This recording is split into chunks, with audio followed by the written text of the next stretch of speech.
Omar, ¿cómo estás? Seba Moreira te saluda y todo el equipo de Cuánto Cuento.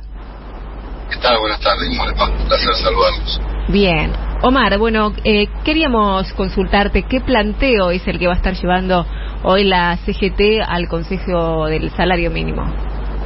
Bueno, están los compañeros tratando ese tema, la representación nuestra que va a estar allí, y obviamente que vamos a ir de acuerdo, digamos, a lo que estamos padeciendo hoy, el nivel salarial, que fue la devaluación y lo que es la inflación. Seguramente vamos a pedir la cifra máxima posible. No voy a dar números porque eso lo están evaluando un conjunto de compañeros de distintas actividades, pero seguramente va a ser una cifra muy importante frente a la pérdida que tiene hoy los ingresos y los salarios de la República Argentina por estos 60 días de este gobierno, que realmente son tremendos.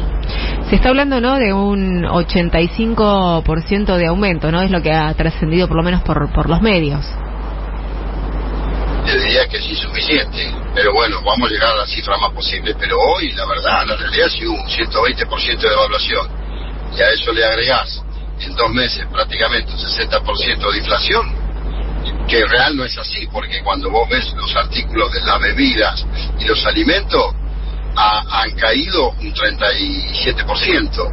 Los productos farmacéuticos cayeron un 45% de la venta. Eso te marca la situación que está gran parte de la sociedad argentina. Así que nosotros vamos a pedir lo máximo posible, y esto es lo que los compañeros están evaluando y las compañeras ahora. Ocurre que no, cuando se negocia el aumento del salario mínimo, desde el gobierno siempre hay reticencia a terminar de aumentar como corresponde el salario mínimo, porque eso está atado también a el aumento de planes sociales. ¿Crees que esto debería ser? Hago esta pregunta la he hecho también, digo, cuando Alberto Fernández era presidente de la Nación, digo, pero sí. ¿Crees conveniente que esto debería separarse? Es la excusa perfecta para limitarte. No dicen lo mismo los gobiernos, sobre todo infinitamente, aún con todos los errores que cometimos, el gobierno anterior a infinitamente superior, ni hablar, ni para empezar. Pero no hablan lo mismo cuando hablamos de los sectores concentrados de la economía y de la finanza. Siempre hablamos cuando hay que darle un peso más al que trabaja, ya sea registrado o no registrado. Entonces es la excusa del capitalismo financiarizado, es la excusa del capitalismo especulativo, es la excusa de ese 1% mundial de las personas más ricas que administra y que comercializa el 48% de la riqueza mundial. Cuando lo trasladas al continente o a los países, es exactamente lo mismo. Te da exactamente la misma ecuación. Así que son esos los que, en definitiva, los poderosos, que tratan siempre de buscar alguna excusa para que los trabajadores perciban lo menos posible y ellos reproducirse en sus ganancias. Plaini, bueno, vemos que fracasó en el Congreso de la Nación esta ley ómnibus. ¿Cómo tomas esta noticia, este fracaso? Digo, ¿es una victoria de quién este fracaso de la ley? Es el fracaso del gobierno. Nosotros lo dijimos a poco andar, a las 48 horas que había ganado el actual presidente. Nosotros tuvimos una reunión de mesa chica ampliada, y ya en aquel momento estuvimos prácticamente en sesión permanente con todo lo que ustedes vienen viendo en estos 60 días que ha hecho y la centralidad que ha tomado la Confederación General del Trabajo, con sus 224 federaciones confederadas dentro de la CGT, sus 77 regionales. Hemos actuado todo el tiempo y lo dijimos claro: no vamos a ser nosotros los que van a hacer fracasar al gobierno, van a ser sus propias políticas nocivas que van a generar reacciones en cadena, y hoy lo estamos viendo. Muchísimos ciudadanos, hombres y mujeres incluso de a pie, que lo votaron, ya empiezan a sentir obviamente las políticas recesivas de este gobierno, el ataque que le hace al bolsillo del hombre y la mujer que trabaja. Lo vemos con más del 100% de la inflación del combustible, el 50% de la prepaga de salud, lo que van a venir de los distintos servicios, luz, agua, casi el 300% de aumento en el transporte para los que viajan. Es tremendo en 60 días lo que ha hecho este hombre, evidentemente un psicópata, lo que ha hecho este hombre es tremendo, porque no tiene ni idea de la política, ni idea cómo funciona, ni él ni los que lo rodean, obviamente. Entonces, es su propio fracaso. Dicen, se desdicen, descalifica todo, califica groseramente, insulta, descalifica hasta los pocos legisladores que tiene nacionales, ya empiezan a expresarse y a descalificar al presidente con el cual compartieron esta aventura. Esto es una aventura. No entienden absolutamente nada y ahora nos meten en un marco geopolítico internacional de una complicación enorme, porque este hombre cree que él, con 56%, en realidad con el 30%, que es el que lo votó en primera vuelta, después hay un 26% que lo acompañó frente a Opción, y la Opción era que creían, seguramente ese 26%, que el cambio iba por este lado. Entonces él no puede adjudicarse una representatividad total que no tiene en absoluto, porque él tiene que gobernar a todos los argentinos, las argentinas y quienes habitan este país, aunque no sean argentinos y estén habitando esta tierra. Y él cree que ese porcentual de voto le da la autoridad para hacer lo que se le antoje. O sea, cree que estamos frente a una autocracia. Realmente es tremendo lo que estamos viviendo. Son sus propios fracasos por sus actitudes y sus medidas nocivas. Y obviamente quienes lo acompañan se tienen que hacer cargo de esto, no se pase distraído. Tiene un ministro del Interior que lleva y trae y que a la hora de decidir no decide nada y además es reprendado todo el tiempo. Digo eso, y así puedo nombrar un montón de funcionarios. Usted va a las reparticiones públicas y todavía no sabe quiénes son los funcionarios. La verdad que lo que estamos viviendo es una mezcla de tragedia y de farsa. Esto es lo de Karl Marx, las dos cosas juntas, la tragedia y la farsa. Es tremendo, realmente es para preocuparse, y para preocuparse mucho.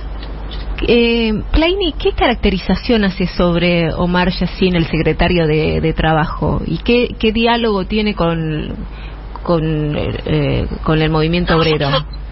Nosotros no tenemos diálogo con el gobierno. Es una locura. Extranjeros que vienen acá, funcionarios extranjeros, nos preguntan, no tenemos diálogo. Es una cosa tremenda. Y la democracia y es dialogar. La política es diálogo permanente, aunque vos pienses distinto al otro. Es tremendo. Entonces yo no voy a analizar los funcionarios del porque el solo hecho de ser un funcionario de este hombre ya explica por sí solo. Dime de qué alardeas y te diré de qué careces. La verdad, ser funcionario de este gobierno ya habla por sí solo, no tengo que explicarlo yo. De un hombre que no tiene historia, no tiene pasado, no conoce el funcionamiento del Estado, habla de los economistas austríacos, de Hayek, de von Mises, y si entramos en ese terreno, yo le diría, señor presidente, en 50 años los economistas austríacos tuvieron un solo premio Nobel de la economía, Hayek, uno, hace 50 años. No tienen un premio Nobel de la economía, uno solo. ¿De qué me habla? Ni siquiera de eso tiene autoridad, porque los mismos que comparten con él lo desdicen también, y personas que han militado con él lo escuchan ustedes con sus colegas todos los días. Entonces estamos frente a una tragedia y una farsa, y obviamente como argentino me preocupa enormemente, porque este hombre es la irracionalidad, no tiene sentido común. El más básico de los sentidos no lo tiene, y hace las cosas que vemos con el Twitter, las cosas que retuitea, las cosas que dice, las palabras que emplea, los insultos, los agravios. ¿Qué nos dijo el estadista más importante que tiene la humanidad, que es el Papa Francisco? Terminó pidiéndole la entrevista. La verdad quisiera ver la cara de Francisco en ese momento, cuando va este hombre, porque sinceramente estamos frente a alguien que no se puede analizar desde el sentido común o desde la racionalidad. Estamos a alguien que, seriamente lo digo, evidentemente tiene problemas de equilibrio emocional este hombre, y el desconocimiento absoluto de lo que es un Estado, total y absoluto. Kleini, hablábamos recién, ¿no?, de lo difícil que se está poniendo la situación para todos los trabajadores por la gran cantidad de aumentos, pero también empezaron los despidos, ¿no?, sobre todo en el sector público, pero también empiezan en la misma línea el sector privado, las industrias, a despedir trabajadores. Vimos una movilización grande por parte de la CGT, donde había un rechazo fuerte a este proyecto de ley y a los artículos, sobre todo, que tenían que ver con las modificaciones a las leyes laborales. Pero digo, ¿qué se viene para para los próximos meses? Entiendo, digo, que hay otras luchas que hay que dar, por más que haya quedado ya descartada la ley, ¿no? Mire, yo les voy a decir lo siguiente: la CGT no se mira al ombligo. De hecho, nosotros cuando movilizamos, porque es la que realmente tiene la capacidad convocante, porque estamos volviendo a recuperar, hacer lo que Perón decía, un copoder. Nosotros somos un sector de poder por lo que representamos, pero a nosotros nos acompañaron el arte, la cultura, los científicos, los pequeños empresarios, todos nos acompañaron. Nosotros no debemos preocuparnos solamente por nuestro, por el conjunto de la sociedad, porque nosotros lo que hacemos es representamos el conflicto social.